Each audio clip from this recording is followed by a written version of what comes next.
Hi,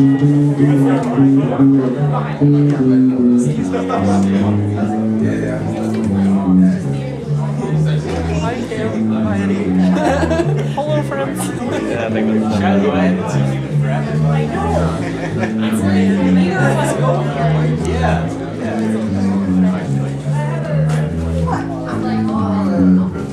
Pam, we did engage for civil disobedience today.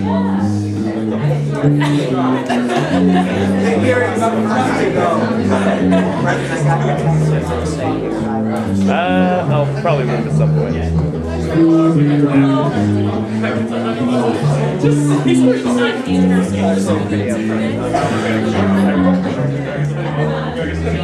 Posters around the outside of the street. Do we want to do it during the performance so when they come out, it's like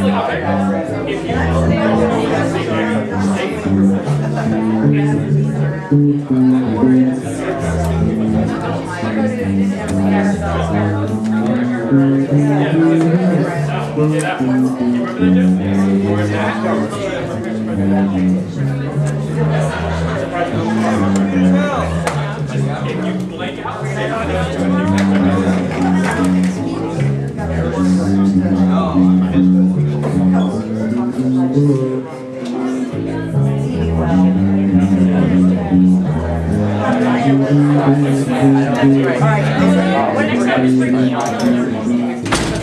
I'll get us moving into this.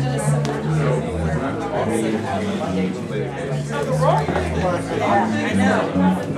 It's hard to know if the right things are because it's spot the wrong ones. Yes,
You have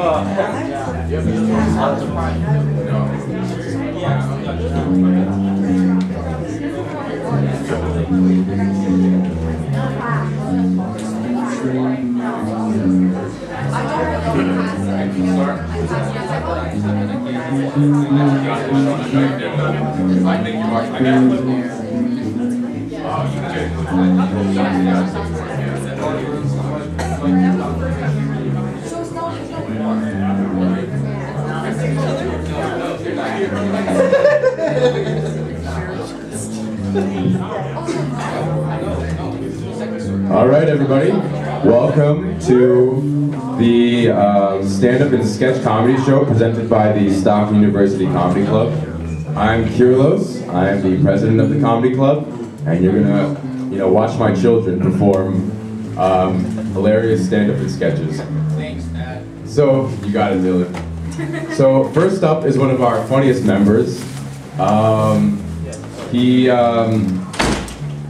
His name is Dante Dunstan.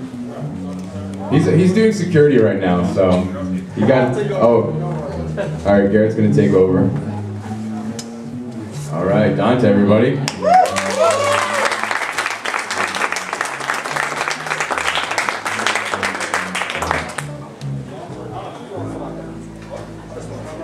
Shout out to the bass player for letting me in like that. I didn't expect to have to go first immediately. I just came inside the room. But yeah, I find that the best solution is usually the simplest one, and that's why I like to stick my dick right in the toilet water before I pee. That way I don't miss. Yeah, but on the topic of public bathrooms, I feel like whatever architect is out there just making like these bathroom layouts is really just not doing his job the right way. You know, you got girl bathrooms, which are pretty hard to fuck up. I've never been in one, so I can't say for sure, but I'm pretty sure the way it looks inside of a girl's bathroom is you have sinks on one side, stalls on the other side, maybe some mixture of the two, but there's really no problems there. Guy bathrooms, you have to incorporate urinals and personal space, which for some weird reason is hard. The weird bathroom architects like to stick sinks next to urinals, because that's okay, I guess. I went inside of a bathroom one time and I opened the door and there was a wall. I should have walked with this. But there was a wall, and the way it worked was there was a urinal, a sink, and then the stall, which means that you open the door, you notice this big wall, you figure, hey, I'm in a bathroom, there's gotta be something in here.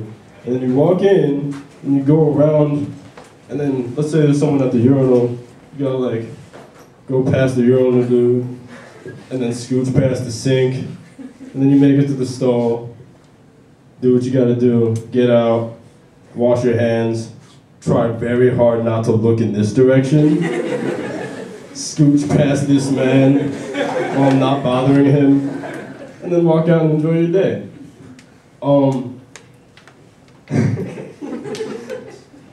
Yeah, but there's still some rules that people don't follow exactly when it comes to public bathrooms. The classic unspoken rules of the urinal, where you're using it and you want to look straight and not say or do anything else except for what you're doing. Try not to blink. And then just walk out. People like to walk up, close their eyes. This is just weird. It looks like you're enjoying it too much.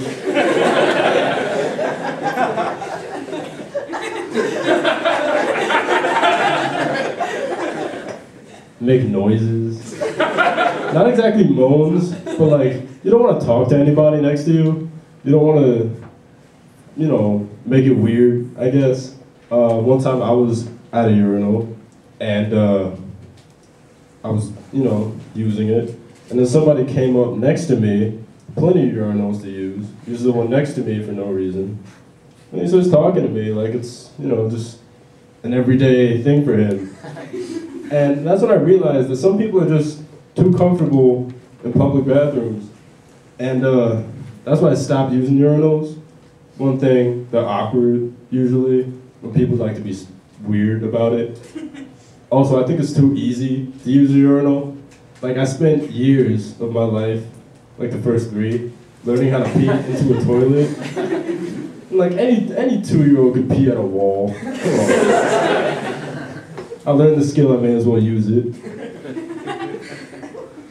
But yeah, so now I let's say I use a stall, and people still find ways to be weird at stalls. I don't understand why this is weird, where if I'm peeing in a stall, and then there's some dude next to me doing whatever he's doing, and he's like screaming, he's just trying to pee. You're like 10, 15 seconds into it, you know, so far so good. And then over it, you just hear, like, and you try not to laugh because you don't want to like embarrass them, but like, or like you got people like, for whatever reason, just like to try to enter your stall. One time I was peeing, and then someone was, I guess, trying to stanky leg his way into my stall under the little bit. And I feel like if you stick your foot into this little comfort zone of the stall that I'm in, I should be allowed to pee on it in self-defense. I don't know what you're doing. Are you trying to show me your shoes? Are you trying to warn me of something? Do you need something? That's probably just, you know, I don't know. Just, I feel like I should be able to get away with that. Like, hey, get out of here. Just take a second. Just see your foot come in somewhere. Just Get out. Yeah,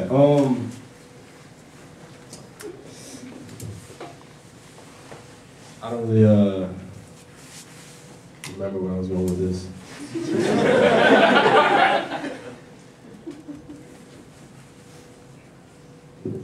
I feel like people, usually act too comfortable with, like, people they know, which is cool, but you have to really know them to get away with stuff. Like, you can't just, like, if you're playing basketball with someone, you know, you can't just, like, destroy them and, like, laugh in their face and get serious about it.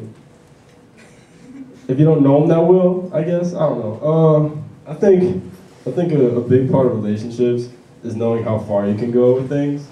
And I always like to push the limits until I see how far I could go.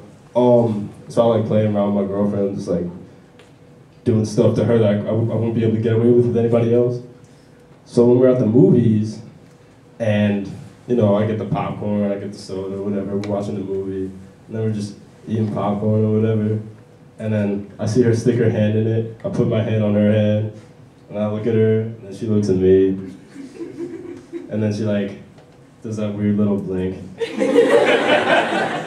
And then I lean in, and then she leans in and closes her eyes, and then I go, get the fuck off my popcorn! Thank you, everyone.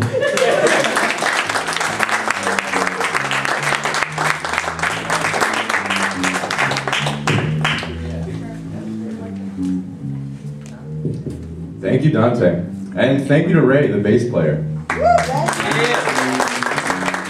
You know, I was thinking, like, even if we're terrible, like, at least we had a bass player, right? It, like, really, really raises the worst case scenario.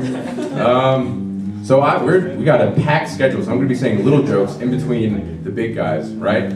So I think the best way to lose an argument is to start crying. You can be like, you can have the most articulate point, but if you start crying, it's not gonna work out.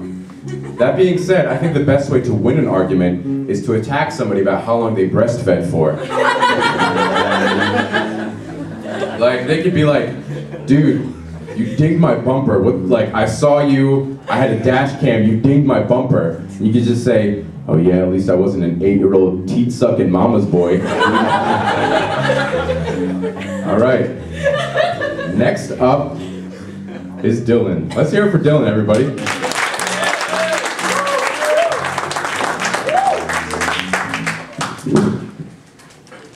So, I was in the shower today, thinking about what I was going to come here and talk about.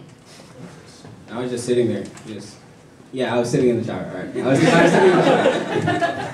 I was sitting there just thinking, like, what can I possibly come and talk about? And then I realized I really have a fear of things that hit the floor. So, I'm going to take this back to the first time I started smoking. I don't smoke anymore. It's not my life anymore. My friends, like, they were dedicated to their weed. So, I go, and I'm going home. I go home, and he's like, you ready? I'm like, yeah, I think so. And everyone's taking their hits. I'm like, I don't think I'm ready. I don't want to do this anymore. And then it gets to me, I'm like, well, it's my turn. I can't back out. So I'm going to do this. So he hands it to me. He's like, look, I'm going to light it for you, okay? I'm going to light it. You're going to inhale. I'm like, got it. He's like, remember, inhale. I'm like, all right, inhale. He was like, practice with me. Inhale. Come on. Inhale. So I'm like, all right, inhale. So he lights it. Inhale. First one down. Inhale. Got it. First hit done. Second hit comes around. He's like, remember, inhale. I'm like, all right, I got this. Inhale. So he lights it. I exhale. I was confused. Like, it hit, the first hit hit me. Like, I was confused. He was like, yo, what did you do? What did you do? I said inhale, inhale, inhale. And here, like, everyone's like trying to perform surgery on the weed on the carburetor. He's trying to scrape it together with whatever they could find. He's like, takes a controller, tries to scrape it back up, pick it up, finding playing cards out of nowhere. And like, they're just scraping it up, trying to put it back. And honestly, like, people that smoke are really dedicated to their weed. Like, they could drop their weed in dog crap and they'll pick it out and put it back and smoke it. And at that point, I was like, yeah, I don't think this is for me. I can't take weed out dog crap and smoke it. So, they got mad at me. I didn't want to smoke anymore. That's the first time I realized that things hitting the floor really like traumatized me.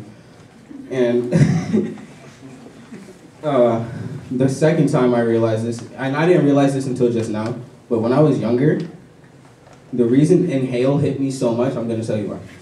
I went swimming, and you guys, look, you're gonna think that I drowned. That's not the case. I did not drown. I got out the pool, and I was with my family, and everyone got out before me. So I'm looking around, I'm like, yo, where did everybody go? Where did everybody go? So I'm looking, I'm like, all right, worst case scenario, they're in the locker room. I go in the locker room. 12-year-old little boy walks into the locker room. Walk in the locker room. All right, I don't see anybody I know. I looked towards the shower, and I stopped. What I saw scarred me for life. I'm still scarred to this point. This is, this is exactly what I saw.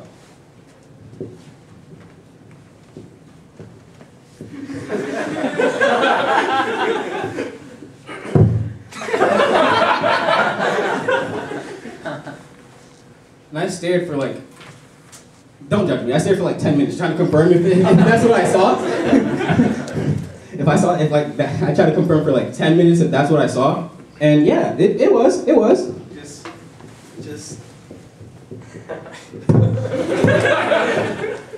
Mind you, this guy was like 70 years old. That's what really got to me. What does a 70-year-old guy do with a dick that long? What do you do with a dick that long when you're 70? Do you buy like a separate pair of pants for it? Like you have it walking next to you like this? Like he probably has one of those motorcycles, keeps his dick in the seat of the motorcycle. Yeah, we're going on a ride today. We're gonna ride today. But I'm trying to run away at this point. I'm like, no, I didn't see this. I didn't see this at all. No, I can't. I walk around the corner, there's an Asian guy walking towards me with his dick. I'm like, no.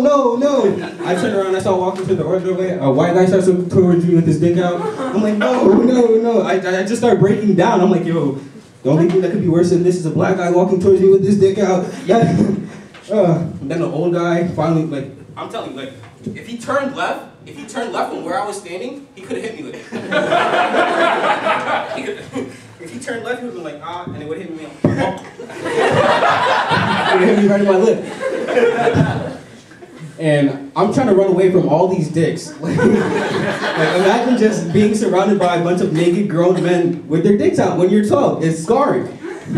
So I managed to make it out to the two guys that surrounded me. I run into the old guy with his dick out, all the way down here, turns left, hits me in my mouth.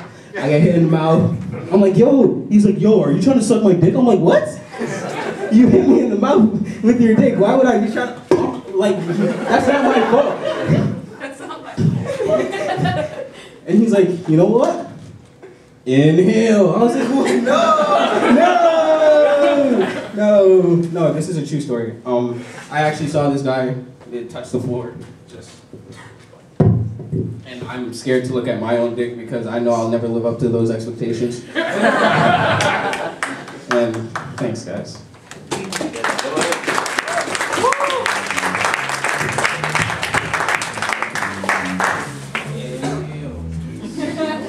Thank you, Dante. And That's not Dante. like I said, sometimes you mix up your kids. Ray needs to stop. He needs to play slower because he's getting paid by the note. Yeah, there you go. That's better. So next up is Colin. Let's hear it for Colin, everybody. Yeah, Colin.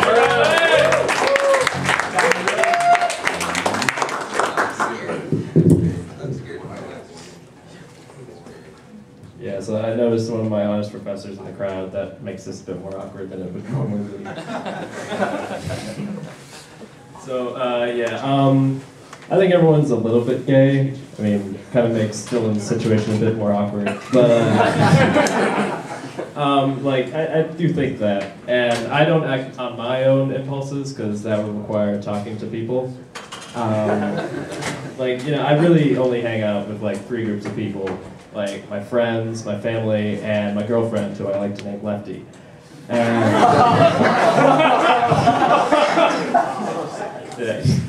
And speaking of using your hands for something, Video games are fun to play. Like I play them with my dad a lot, and he likes sports, so we usually play NHL, that hockey game. And hockey is very masculine. You have to beat the crap out of all the other guys. I didn't do that. I dodged everybody and just like started skating around like a figure skater. Like I would just have the puck and just like do a bunch of pirouettes.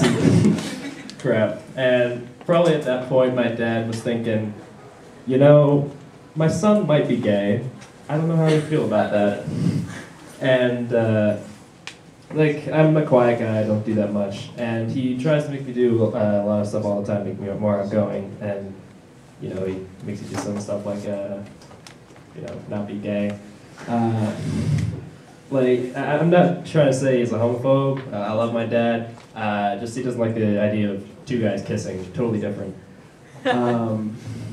But it is true that he is trying to expose me to new stuff. But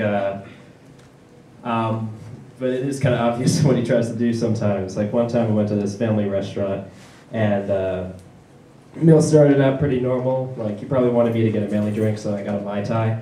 And after that, he was like, okay, I don't care what my kid's drinking, he's getting fucked up tonight. So after our meal, we just head over to the bar, and I order a toasted almond, which is a drink that's like white, creamy, full of nuts. You can basically taste the gay coming off of it. So I didn't notice this, but my dad was probably threatened by this drink. Like, he knew the game was coming, poor choice of words, so he was trying to head it off. So he's like, we haven't done our first shot together, we should do that. So then he gives me a mind eraser, which is a great idea all the time. And calling it a shot is a stretch. Like, it's the one time I wanted something smaller. I had one or two more drinks after that. Don't think anything else really happened that night. I just know that the next morning, my ass hurt. Yeah, in hindsight, I shouldn't have had spicy food that day. All right, thank you.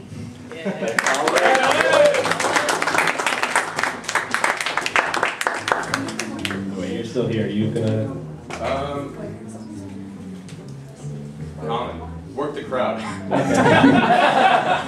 we got like 30 seconds to kill. Okay, I'm just. All right, Colin, thank you. Go ahead and introduce the next sketch, Colin. All right, yeah.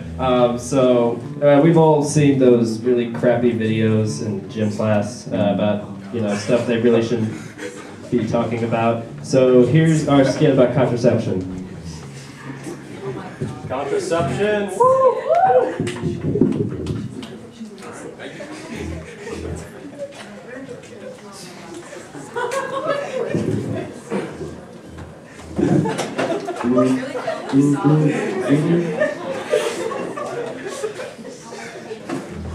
Alright, so this way and then once we're out.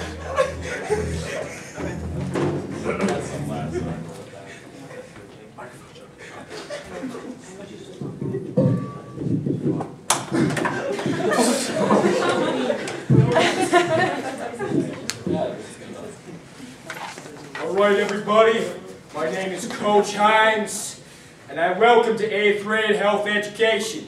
This year we're going to be learning about all of the wonders of the human body. Our first topic, contraception. Now, who here knows what contraception is? Tommy. Is that when the other team grabs the ball? No, that's an interception. I would know because I used to play football back in my day. And I could have gone pro. But you know what I said? You know what I said! I said, hell with the pros. The kids need me. But enough of that. Contraception. Contraception. Anyone else know what contraception means? Gimme. Is that when you lie to yourself to make yourself feel better? No, that's self-deception. No, kids. Contraception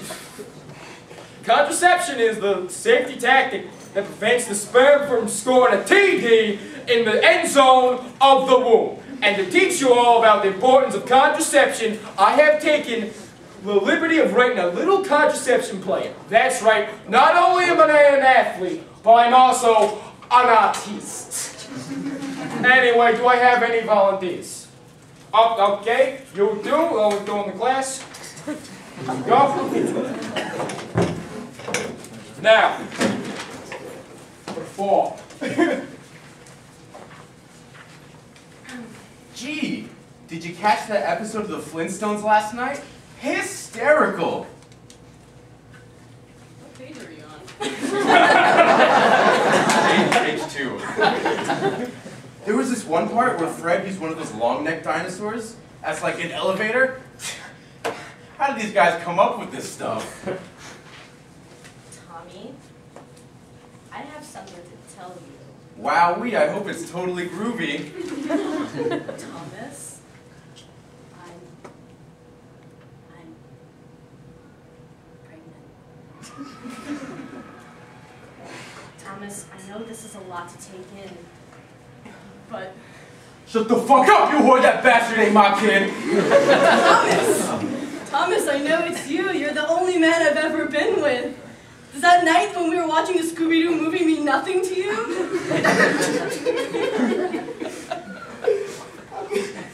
How could this happen? Thomas, happy because I didn't use contraception. Gee, contraception? What's that? Contraception is when the point guard that stops the sperm from slam dunking into the hoop of the womb. Thomas, it's okay, Thomas. I'm sorry. It's just that I'm so happy we're finally gonna have a family. No, Thomas. We won't be having our own family because I'm getting an abortion. An abortion? Gee, what's that? Thomas, abortion is when the mother cuts her unborn baby from the team after tryouts. Not if I have anything to say about it. Hasta la vista, baby. No, Thomas.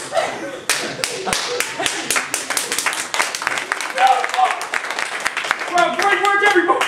You two! Really great work! Alright, kids, and that is why we run defensive plays to protect the end zone. Alright, now let's look at some pictures of STDs. First we have syphilis. That's it.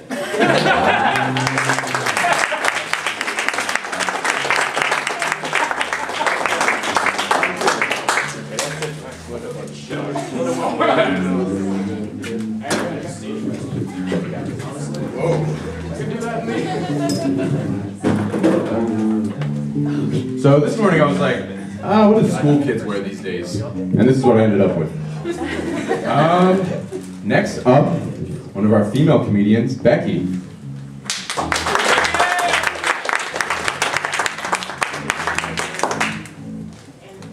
Hi. So, I'm a freshman here. This is actually my first time doing anything in front of people, and I'm scared shitless, but you know what? Hopefully you'll be nice. I don't know how to talk to people. That's just like a big thing for me. I don't know how to make friends. But I do know I have something in common with everyone in here. We all hated ourselves in middle school. So believe it or not, this is my glow up. It got a whole lot worse. I only wore tie-dye, and I thought bras were optional. They're not, learn that. Somehow I got a boyfriend in middle school by the graces of God. Let me tell you about him. He's basically the human equivalent of a gerbil. He had about 13 hairs that he called a mustache, and a nice beard of acne, and like the worst neck beard ever, where it was actually just like a tuft of hair growing out of his Adam's apple. If you're still having trouble picturing him, just picture the manager of a failing guitar center, whose grade greatest accomplishment in life is that he stayed up for a full 72 hours with only 4 breaks to get hot Cheetos while playing League of Legends. That was my man. So middle school boys don't know how to date in the slightest, and I know this because he gave me a 2 weeks notice before dumping me. Like our relationship was a shitty part-time job at Wendy's. I was basically just texting him, and I wanted compliments because I was needy and insecure. So I was like, babe, you don't like me, you don't think I'm pretty, you think I'm ugly and fat. And what I didn't expect was for him to agree with me. So 2 weeks later, because it took him 2 weeks to grow a pair, he broke up with me in the cafeteria in front of all of my friends to soften the blow, which is the worst breakup I think anyone could ever do. But I honestly thought it was just us that was weird, like only my friends were like the weird middle schoolers, but no, every middle schooler sucks, like a lot. And I know this because a couple years later, when I was in high school and learned that bras were mandatory, I did it. I had an unfortunate run-in with a group of middle school boys, the worst thing ever. And, you know, it was just like a group of boys, I was just walking down the street, they all had basketball shorts on, and they were all wearing winter coats. I don't know why, that's not really important, I just felt like that was necessary to say. But one of them just decides that he's going to do the unthinkable and talk to a girl. So I'm walking down the street, he sees me, I see him, I'm trying to avoid eye contact. He's just like staring down. And he said what I think is probably the worst cat call anyone could ever say. He just went like this. Ayo, forehead.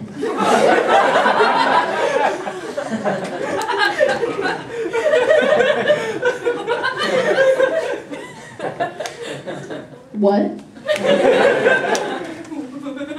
I mean, I can't blame him, because, like, I didn't know anything about, like, the opposite sex in middle school. I didn't know anything about sex. Fun fact, I had 2 friends in my gym class, and when the teacher would say, partner up, I would get them, and I'd go up to her and be like, hey, we're having a threesome. And I didn't know why. She just kind of looked at me like a disappointed parent, like... She was a sex ed teacher, so I think she failed her job more than anything.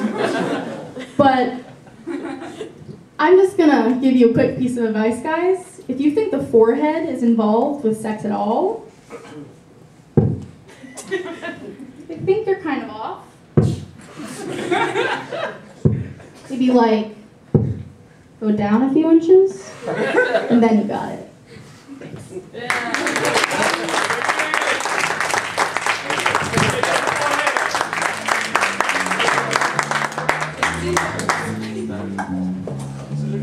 All right, thank you, Becky. You know, a lot of us realize that, you know, America, we really stigmatize mental health. So whenever I make a new friend, I take them to my bedroom and I say, these are the medications I take. And when you're done with those, this is my internet search history. Yes, I was on that site for 3 hours. Yes, I have excellent stamina. Okay, next up is Mike of the Comedy Club. Now, before Mike comes up, let me tell you a little how I met Mike. So on the first meeting of the year, I saw some new faces, so I said, hey everybody, welcome to the Comedy Club. And Mike said, oh, this isn't the Criminal Justice Club? And I said, no, it's the Comedy Club. So he said, oh. And then he just stayed. That's Mike, everybody. Yeah, Mike.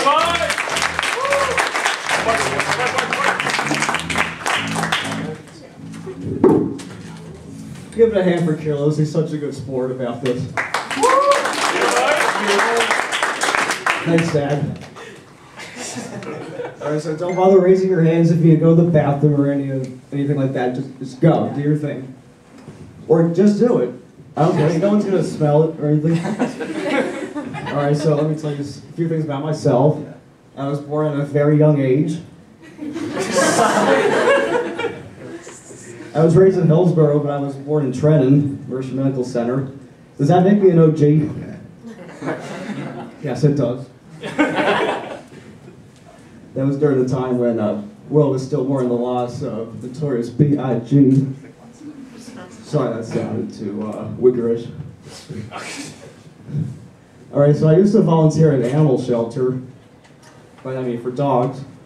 Okay, it was a really humbling experience. It was a rewarding experience. We had no escapes. It's kind of weird how you think about it because like you love animals, but you keep them locked up. Yorkie hung itself. I don't know how that happened. Still an investigation. Okay. The German Shepherds and the Golden Retrievers had a riot in the yard for about 45 minutes. Man, I think about how do we get that switchblade in there? Because dogs don't have thumbs. So how can they, like, pull it up? I think they may have been assisted by the Chihuahuas. Alright, so anyone who kills himself is committing suicide. I'll say it again. Anyone who kills himself is committing suicide. Okay? I'm gonna go to the bathroom real quick.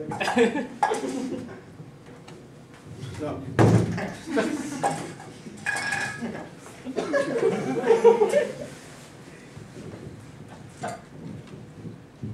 What? What? I didn't say anything. You're just staring at me.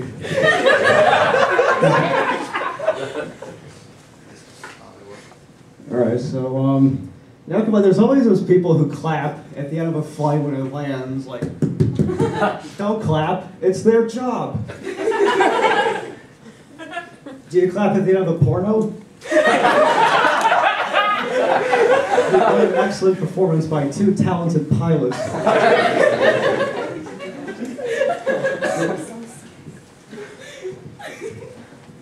Yeah.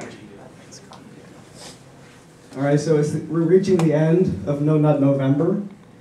I lost. I ate some almonds.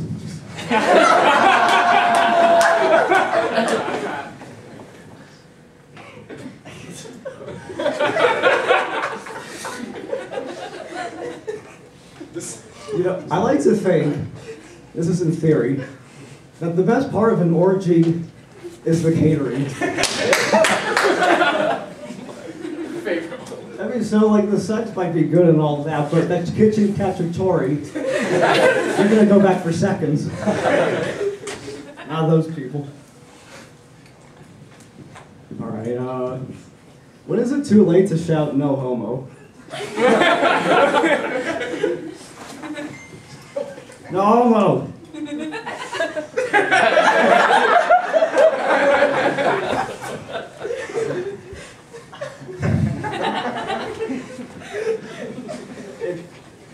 It's always like, we hear like about this like term, it's been around for like the past like couple of years, it's called slut shaming. We shouldn't judge women for the way they dress, and I think it's wrong, so I feel like I might as well take a survey. Raise your hand if you're a slut. You fucking kidding me? Yeah, first the guys raise their hand. You're not sluts.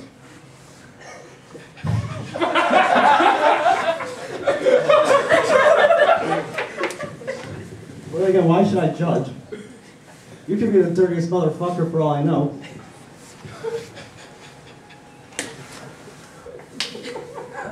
One minute.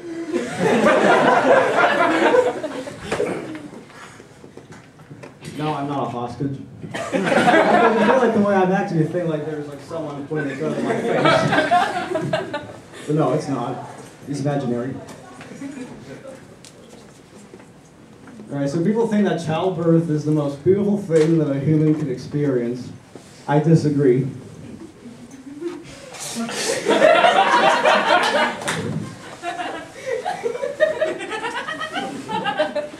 You can imagine why yourself. Alright, so one more. So what do you call a prostitute with pneumonia? A sick fuck.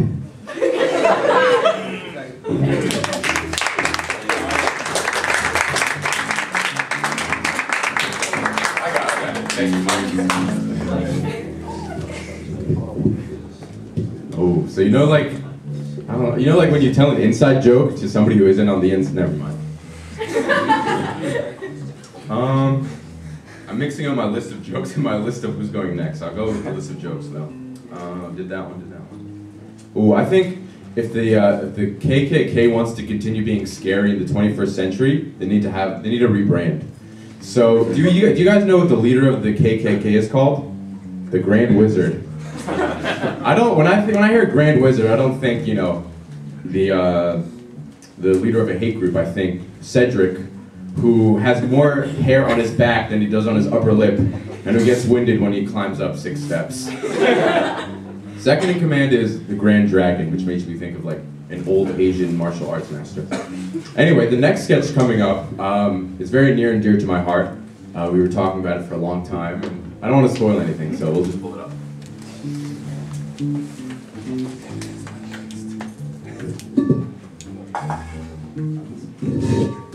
Bring the screen down. Oh, wait. Yeah.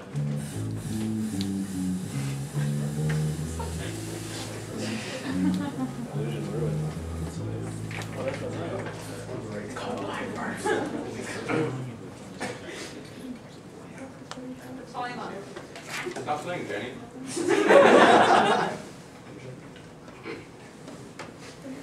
You helped me out with this today. Yeah, no problem, but what is it that you want me to do? Yo, man, like I said, I really appreciate you helping me out with this today. Yeah, no problem, but what is it that you want me to do again? Alright, so I know you've had some local plenty of fish in the past, right. And they just added this new feature where you could, you know, add a video to your profile. I'm aware. So I was wondering if, you know, you could just check my video out, let me know if I'm gonna catch any fish. Alright, let's check it out. Let me just pull the video up.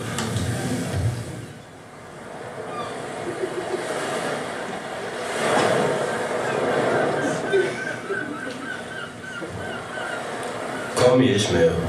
Catch me out here on the sea of love, sailing my boat of romance.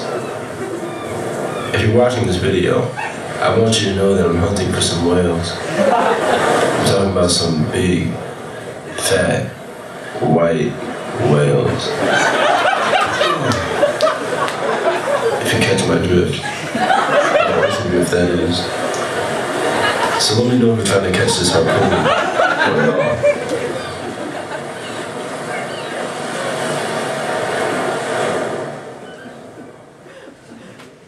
So, Moby Dick, huh? Oh, that's where that's just from? Yeah, it's from Moby Dick. And it was Captain Ahab that was hunting the whale. Oh, shit. Yeah, it's not that big a deal. You just... You know what, man? Thanks for helping me out today. I'm gonna refilm this real quick. But wait, no, wait.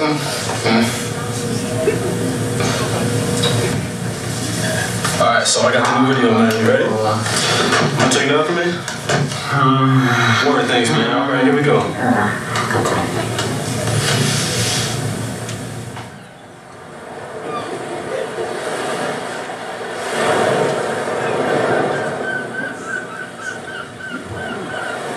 Call me Captain Ahab. Catch me out here on the sea of love, sailing my boat of romance.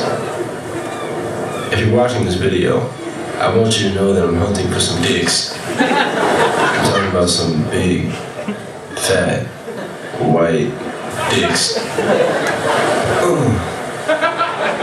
If you catch my drift, I'll ask you if that is. So let me know if you're trying to catch this harpoon or not.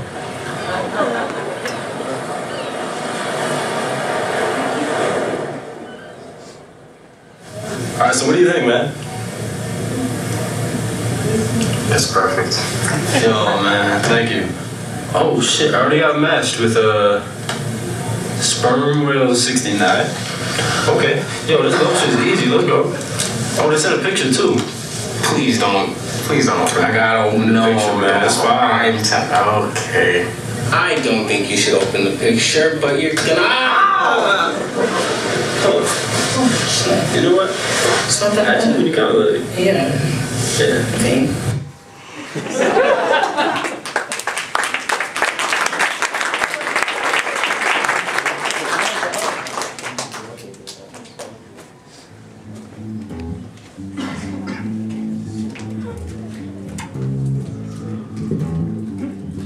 you guys don't know what we went through to film that. We filmed it maybe, I think 2 days ago.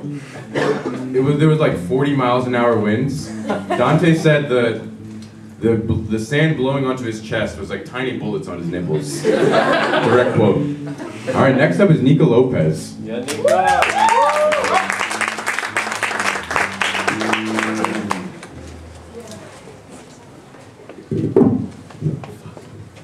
How's it going, everyone? I'm going to tell you a couple quick stories real quick. So a couple weeks ago, me and my friends, we decided we wanted to go see Little Shop of Horrors at a high school. They were playing, and we wanted to go to dinner beforehand. So they all decided, I didn't. They want to go to Olive Garden because all my friends are white, and they don't like flavor.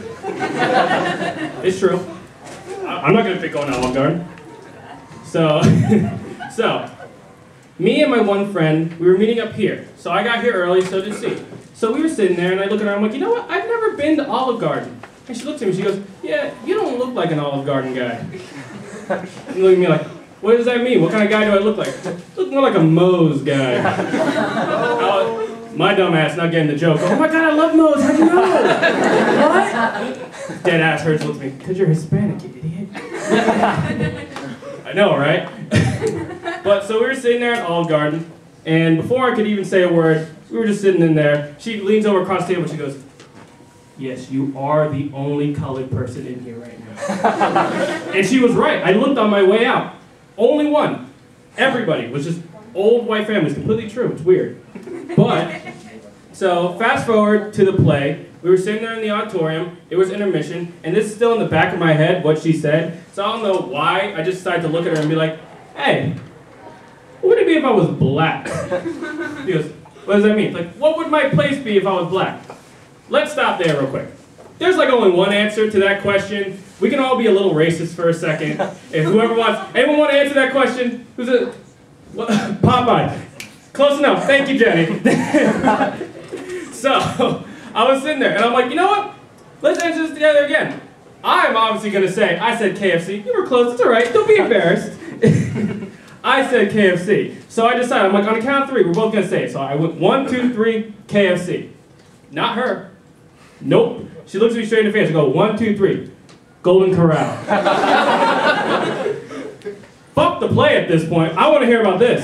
I look at her, I'm like, can you please explain? She goes, I don't have any explanation. I just know it's true. And I was like, okay. So I decided to go straight home and tell my mom this exact story. I go look at my mom, and I get to the whole point, and I go straight to the point, I'm like, well, what would it be if I was black? Before I can even say anything, my mom goes, Golden Corral. And I was like, did I get kept out of, like, the best kept secret of all time? Like, do I not know this? Like, how do I not know that? But, like, my parents are pretty cool. They're, like, the stereotypical Hispanic parents, but not like all you think. Like, my mom's never hit me with a flip-flop. Never happened once. I never been beaten once, except for my dad once. Totally deserved it. Completely worth it.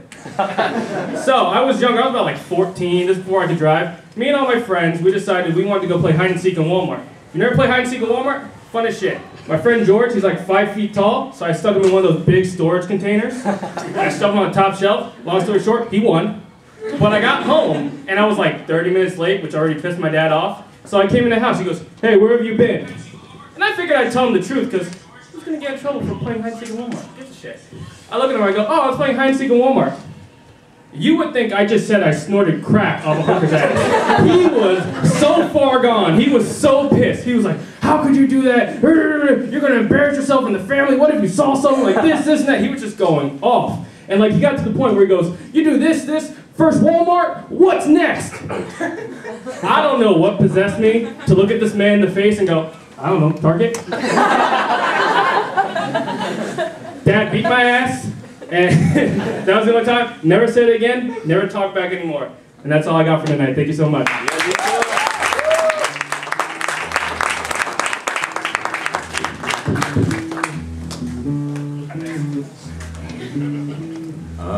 Thank you, Nika. Let me think.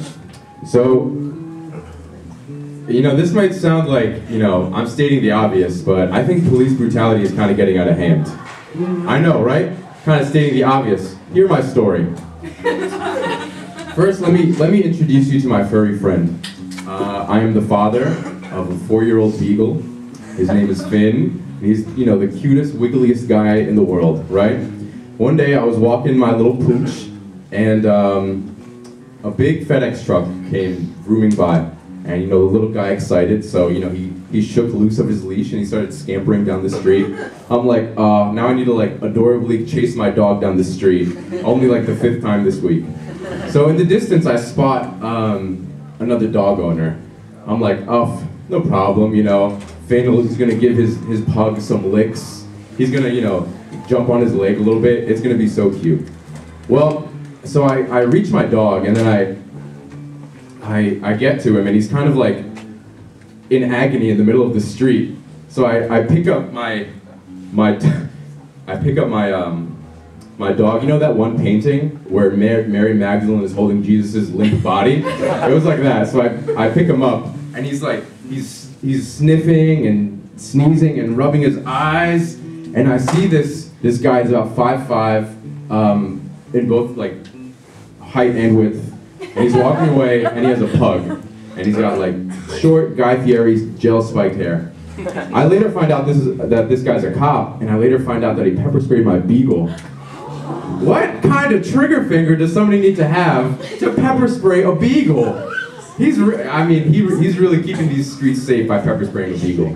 But now when I think about it, I think my dog had it coming because he was wearing a hoodie. Next up is... wrong was... Gabby.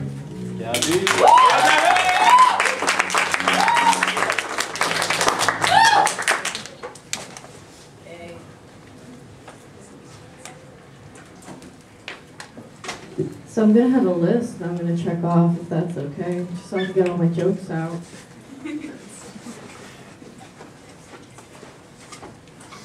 So I've been doing really well in therapy recently. So obviously I've been very bored by being happy. So I thought this week I'd like mix it up. So, as you know, Wednesday is like the bar hopping like extravaganza right before Thanksgiving. So I go into the bar and it's completely packed shoulder to shoulder. My therapist says it's a good idea to keep track of how much you drink. So I drank half a bottle of wine, 2 shots of vodka, a drink with whatever in it, and a beer. So, I had so much yeast in me, it's like I could shit out a sandwich. So, the line is obviously out the door, so here's my option. I'm like, well, I gotta go outside.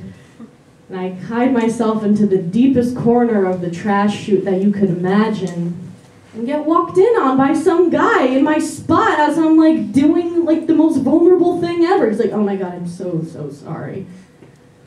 And I wanted to be considerate, you know, this is my week of firsts, so I'm trying to be considerate. So I push real hard and I shit myself. I've never been able to say that I shit myself past the age where it's acceptable, but now I can. So I've been very bored with being happy. So does anybody here watch porn? Raise your hands, come on. I know you do. You should all be ashamed of yourselves. Because you don't know when those women are on drugs. And that's the only thing I think of every time now, because someone told me that, you know. So now I can't even watch porn on a laptop because it's too close to like real life scale. I can only watch it on my phone, which is cracked. And I don't like the high definition porn either. It has to be like webcam. So it has to be like completely pixelated, just an impression of sex in order for me to enjoy it.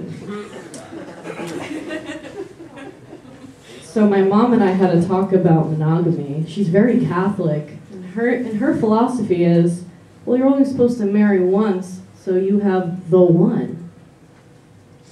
I was like, that makes no fucking sense to me, but okay. So she's like, yeah, so there's no see, when I was a kid, dating in middle school, we would all have, we would all do it with each other, no problem, no questions asked, and there wasn't any conflict or jealousy. And I was like, that's insane to me.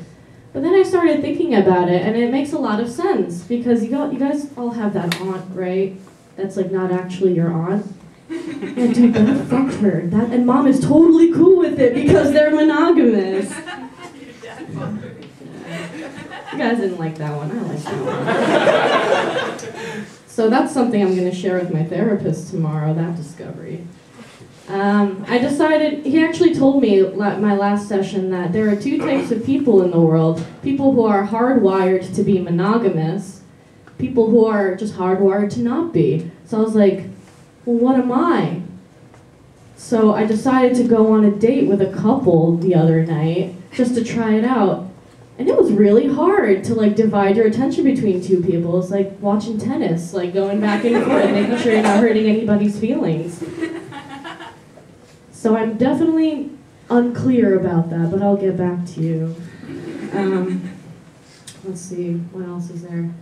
I wish my mom was the type of Catholic, like the really extreme ones on the TV. You know, the ones that are just like, God bless you, God bless you. They're hearing voices, and then like the old lady comes up to do her testimony, and she's just like, I saw the Lord last night. There was fire coming from my ceiling. Nah, bitch, you have cataracts. You're 60 years old. That's a fucking eye floater. I think that's it, guys. Thank you.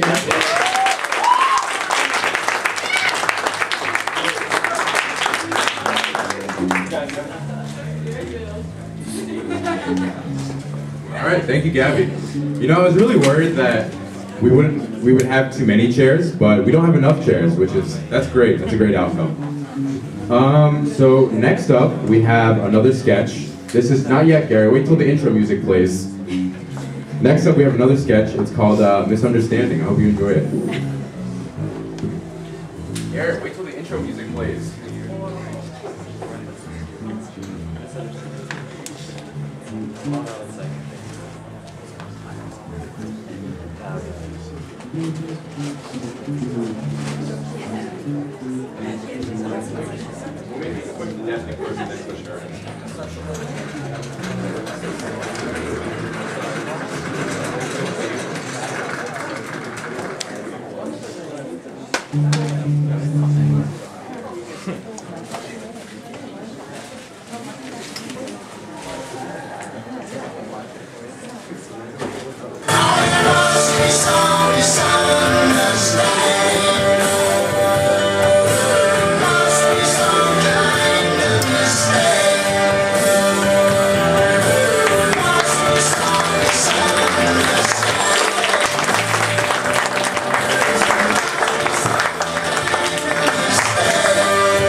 It is the sage of your souls, the always astute and invariably enchanting TV psychic, airing from 2:55 a.m. to 3 a.m. every other Thursday on Channel 4. Here to listen and solve that which woes you, Miss Stallings. Misunderstanding.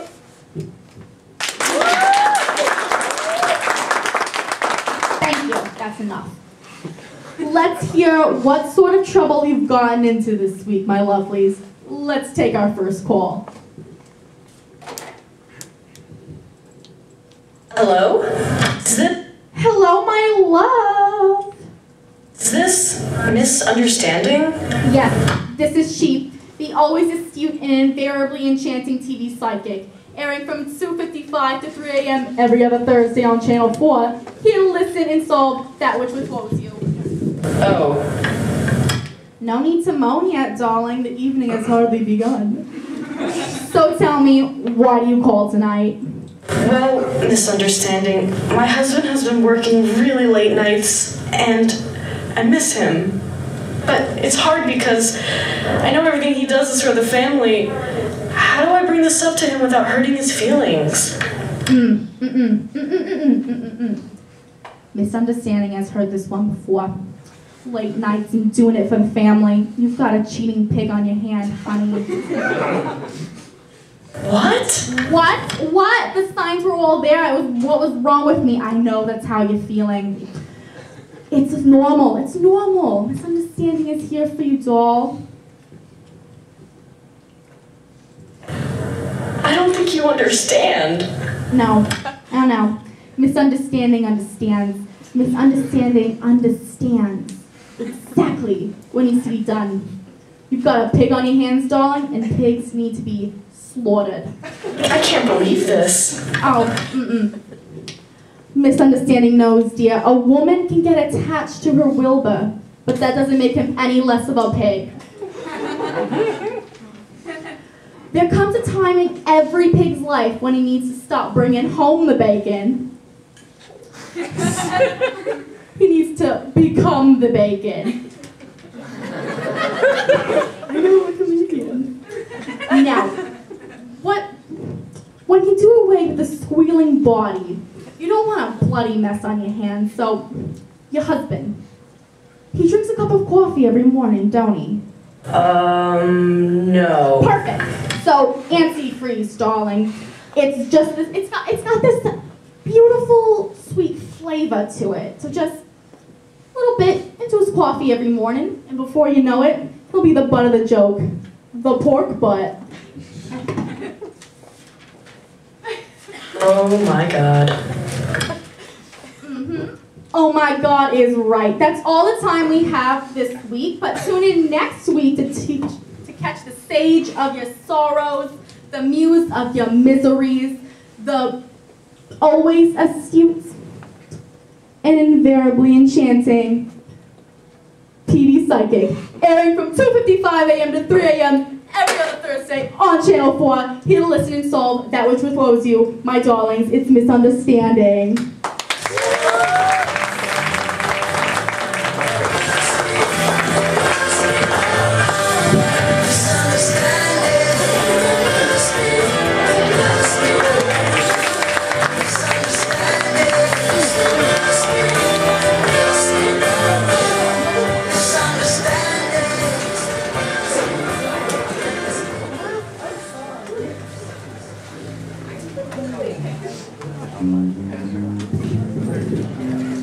All right, we're almost there. So there are a lot of things wrong with the world, right? Environmental degradation, you know, corporate power, all these things. And there's two different, you know, there's different kinds of things that are wrong with the world. There's things we can see, like we can see that, you know, the ice caps are melting, or we can see that people are, you know, living in poverty. And then there's the stuff we can't see, which is scary, like how oil companies knew that, they knew about global warming in like the 1950s, or you know, all this stuff going on with the political elections. It's scary because we don't know what's going on with that. Here's another one for you: mattress stores. I live in a town with like 8 mattress stores, and they're building more. What are the global elite planning? I want to know. Who are they and what are they planning? You know, based on my analysis, either two things. They're either putting neurotoxins on our mattresses, or they're building a giant fort. I don't know which is scarier. All right, next up is Joe McCarr.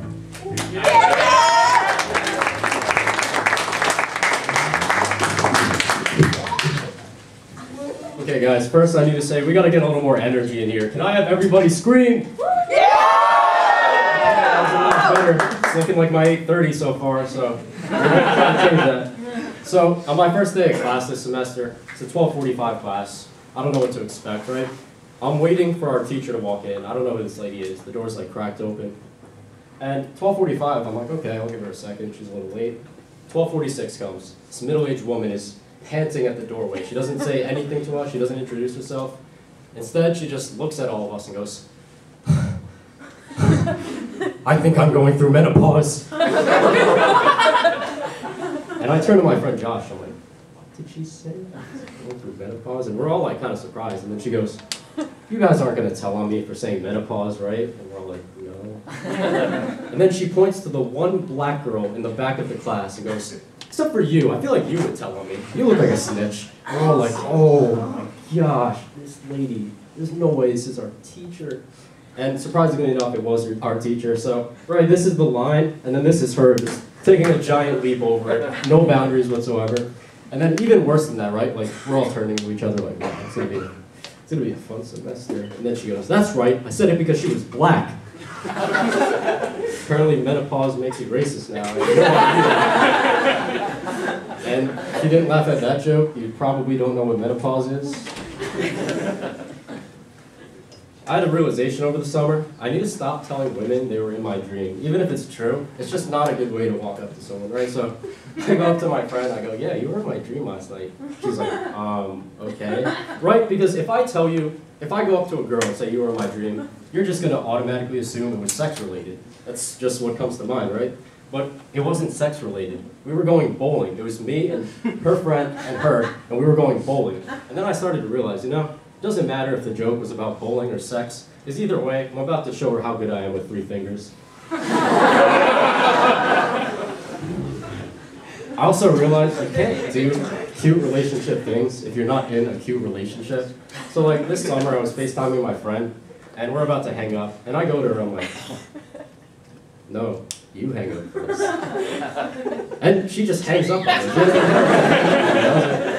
Staring at a black screen of my reflection, wondering where I went wrong. Guys, you ever meet a girl you know on Instagram, and you meet them in person, and they just sound nothing at all what you expect? Right, so I met this girl, I follow her on Instagram, I had to like meet up with her for this project, and I meet her, and she starts talking. Not at all what I expect. She starts talking, she's like, yes, Joe, it is nice to finally meet you. I was like, holy crap. Shouldn't you be filming The Apprentice right now? Always surprises me, like, what's it called? Appearances can be deceiving for sure. Yeah, I remember this one time, I go to Six Flags a lot. I remember this one time, finish eating my dinner, right? I take a couple honey mustard songs, I like having them with my chicken. And I'm going on the Joker, that's my final ride. I don't know if you know what this ride is at Six Flags, but if you go on the Joker, it basically rocks you till your legs are over your head and your head are over your legs in like half a second. It is so quick.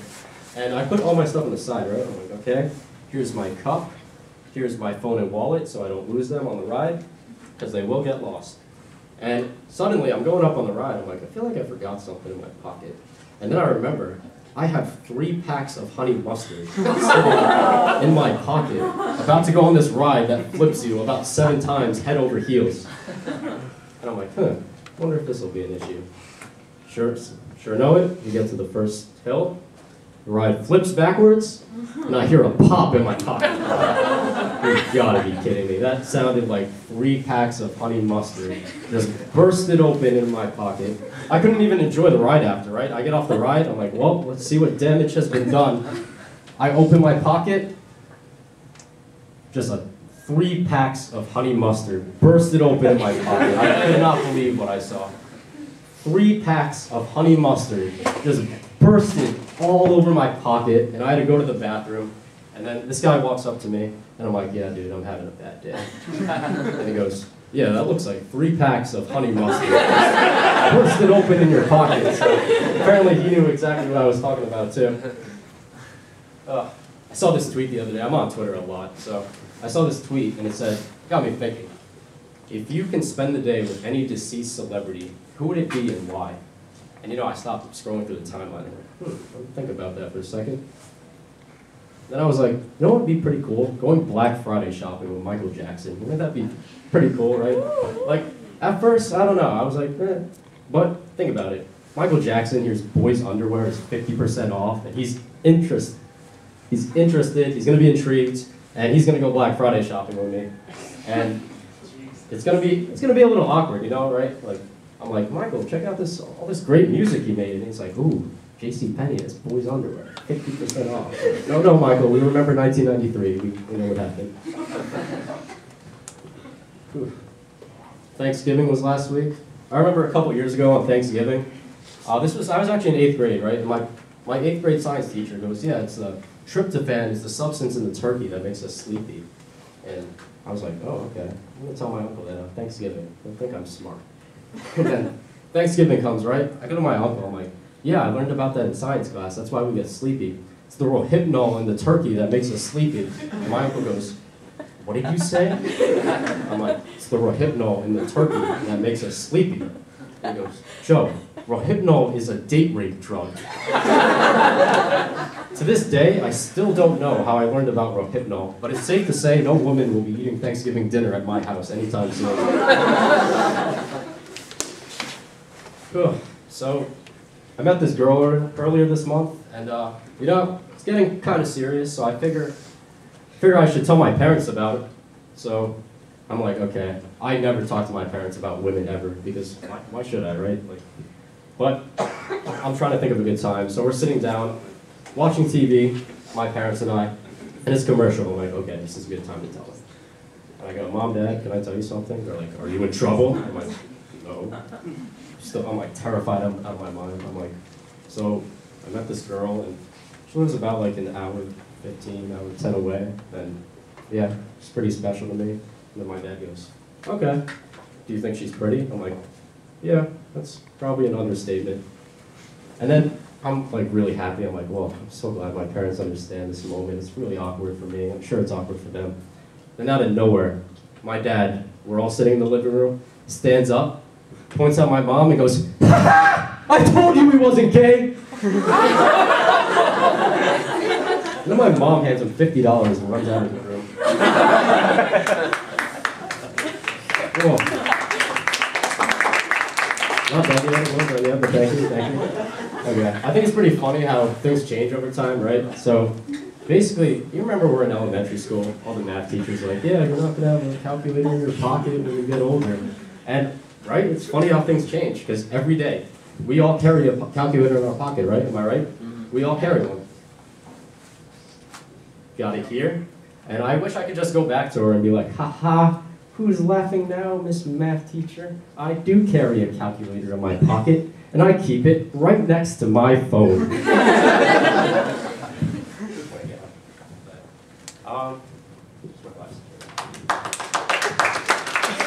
If you didn't laugh at that joke, you probably don't know what menopause is.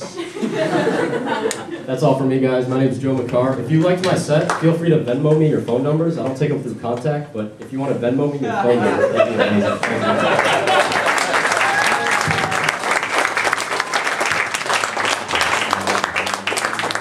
All right, we got one more. Sean.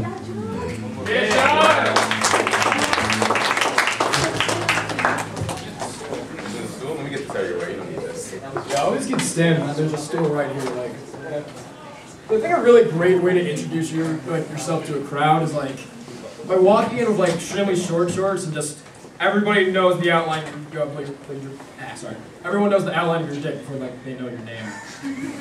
So yeah, no, I got like spring down like, oh yeah, I completely forgot I was playing the coach today, and then I was like, oh yeah, you need to change into these shorts. And I'm like, great, this is how I'm introducing myself to the crowd. Anyway. So like, anybody here like work at a grocery store? Like at all? Anyone here like worked at a ShopRite before? Okay, ShopRite fucking sucks. It is the worst place. It is just, every customer is just like a different variety of terrible. It's like a rainbow except like every color looks like a different shade of vomit. Anyway, so like, everyone knows the classic like, let me get like my manager archetype, you know, those people who have like a haircut that looks like, that says, oh, I want to look important, or oh, I want to look 20, even though I look like I can be the mother of somebody who's 20. Anyway, so like this lady walks in, has like around like 60-ish, god-awful purple hair, like not purple, pink hair, just really bad dye job. Outfit looks like a walking human rights violation, and I swear to not, she has fucking platform heel, like platform shoes, platform pumps. So I'm like, all right, I'm ringing up Elton John, the soccer mom. Anyway, so I'm on the 15 items or less line, which is like anytime someone's like, I'm gonna have like a problem with somebody, I'm gonna go on the 15 items less line and bring like 40-something items. Of course, she brings 40-something items, and I'm like, ma'am or sir, because I didn't really know at that point. Like, that's a bit over 15 items, and like there's a big ass sign right there, so virtually anytime you're telling somebody that, you're basically telling them they don't know how to read. So yeah, I basically like, so right now I'm like, that way, I don't know where I was going with that, never mind. Like, needless to say, like, this flamingo of a human being had like 40 items. So the second I said that, she was like, "Excuse me? What are you gonna say to me? How dare you?" And I'm just sitting here like, it went on for like 5 minutes. She was just yelling at me, and at a certain point, I was just like, her face is so goddamn vascular. Like, my face gets red whenever I have any emotion. Like, I would step outside, my face is fucking red. I, like, have a bit of embarrassing moment, boom, red. Like, I can't fucking talk. But her face, like, every vein in her face just popped out. One, like, was, like, twitching a bit, and I swear to God, it was vibrating, like, about to explode and spray me in the face. Anyway, like, after, like, 5 minutes, she, like, stormed off, which was really impressive, like, because of her shoes. Like, personally, I would have just aggressively, like, wobbled away. I would have been like, "I'm telling your manager." Anyway. So, and also the best thing about anytime someone rages on your line is they don't come back to your line. Like, anytime it's just like, I just realized I made a complete fucking fool out of myself, and if I walk up to that person again, he's got to remember, and he's got to be like, fucking Elton John. Anyway. So another, like, classic type is that, but with male, and they get really, like, what's the word? Like, they get, like, really defensive about their masculinity for some goddamn reason. Like, you just tell them, okay, you're a bit over 15 items, and he's just like, "What do you say to me? I'm a man!" And I'm like, okay. It's like I just said, like, "Sir, you have 15 items or less," and also I see the outline of your tiny penis in your Under Armour, like, sweatpants. "Sir, you have 15 items, you have more than 15 items, and you can't pleasure your wife anymore," and he's just looking at me like, "I know that already! Stop reminding me!" Anyway. Next up also is a man that I like to dub Lotion Man. Now, during my, like, days as register, I get the same customer, like, over and over again. This Indian man, golf shirt, had, like, this mustache that was, like, looks like the prepubescent mustache that was, like, ruined in 9th grade. He's like, "Yeah, I'm gonna keep this," and just, like, maybe it'll grow out, and, like, over 10 years, just kept, like, lying to themselves. Like, it looked horrible. Anyway, so this guy comes up with, like, to the register every fucking time with 24 things of, like, random lotion or, like, shampoo. So in my, like, head, I'm like, alright, logical reason is, like, the guy's gotta, like, buy it on sale and, like, sell it off with a marked up price. But, like, think for a moment, maybe he's feeling a kiddie pool of it. Like, I just want to think that this guy's just, like, coming home and just, anytime he just takes his 24 things of fucking, like, lotion, just sprays them all into a kiddie pool, and it's just like, soon it'll be complete. Because one time, like, it's also not only just one Lotion Man, there are several. One time we had, like, a fucking line of, like, Lotion Men. Like, five fucking carts full of fucking, like, shampoo, hand cream, what have you. Person, like, behind this, like, train of lotion people just looked at me and it's like, "That's odd, right?" And I was like, no, it's not. There's a shop right. That is the baseline of what happens. Anyway, so after a while, I went to carts. I want to say that I was a bit better, that people were a bit better outside. No, this is a different beast. Like, on cashier, they look like they want to kill you. On carts, they have means to. They will try to run you over. I swear to God. I've probably almost gotten hit by a cart 3 fucking times. Anyway, that's not the worst part about carts. Like, everyone's kind of like, like, whatever. Like, nothing, like, really out of the ordinary, except the fact that I needed to, like, clean up 3 bottles of piss in, like, 1 month. And I'm like, it's always in the same exact area, too. Like, it was always right by the trash can, so I'm guessing the guy's thinking, you know what? I'm gonna be courteous and put it right by the trash can. But also, I really like knowing the fact that, like, having the thought that some random underpaid, like, worker has to pick up my bottle and get, like, his hands covered in piss. And also, like, why the fuck is it always, like, since it's so, like, consistently in the same spot, you have to think, this is the same person over and over again. Like, 1 bottle of piss, you're just like, alright, guy was in a rush, he was a dickhead, and, like, just forgot that we had a fucking bathroom inside. Second time, alright, this is maybe like a coincidence, maybe 2 people had to do the same thing. 3 times, no, you have a fucking serial pisser on your hands. And, like, I don't know what to do about it. I brought it up to my, like, manager, I'm like, yeah, I keep finding the same bottle of piss over and over again. And, like, one, like, I don't want to keep cleaning up, and 2, the guy should drink way too much, like, way more water because it's orange. Manager really didn't give a shit. I mean, it's not that bad because like one time my friend, like my coworker, texted me like about like her day and shit, and she was just like, "Oh yeah, no, I had like an average day. I got yelled at a customer. I had a block.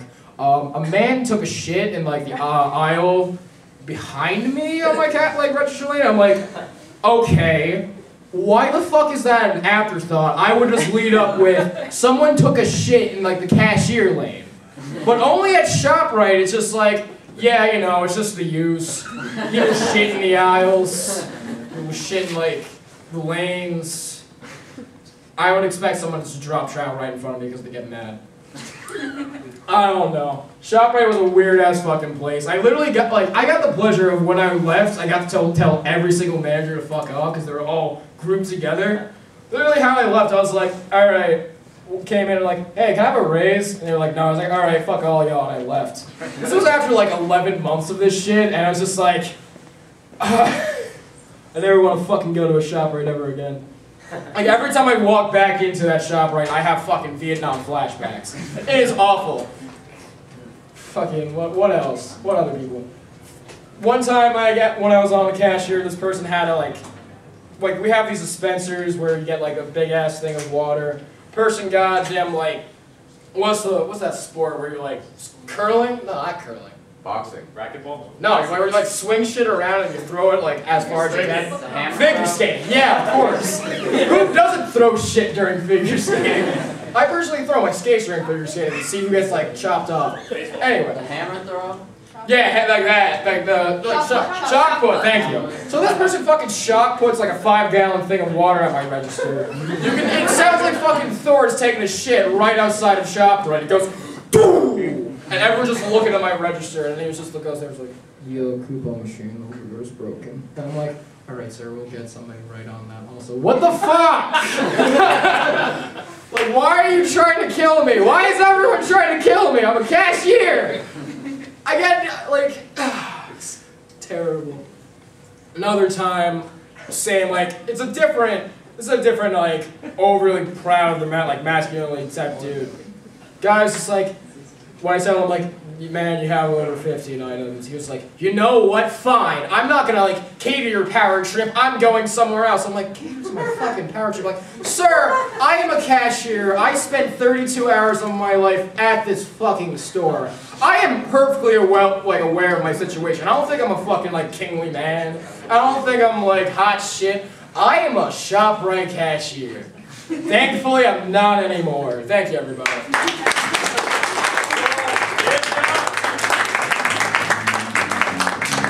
All right, everybody. Thank you so much for coming. And let's walk out to the smooth sounds of Ray's bass line.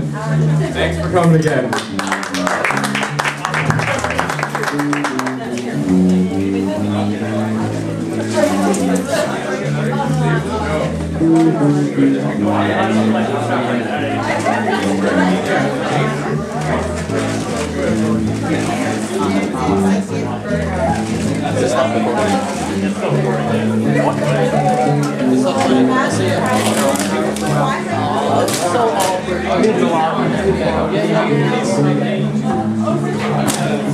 Behind the scenes.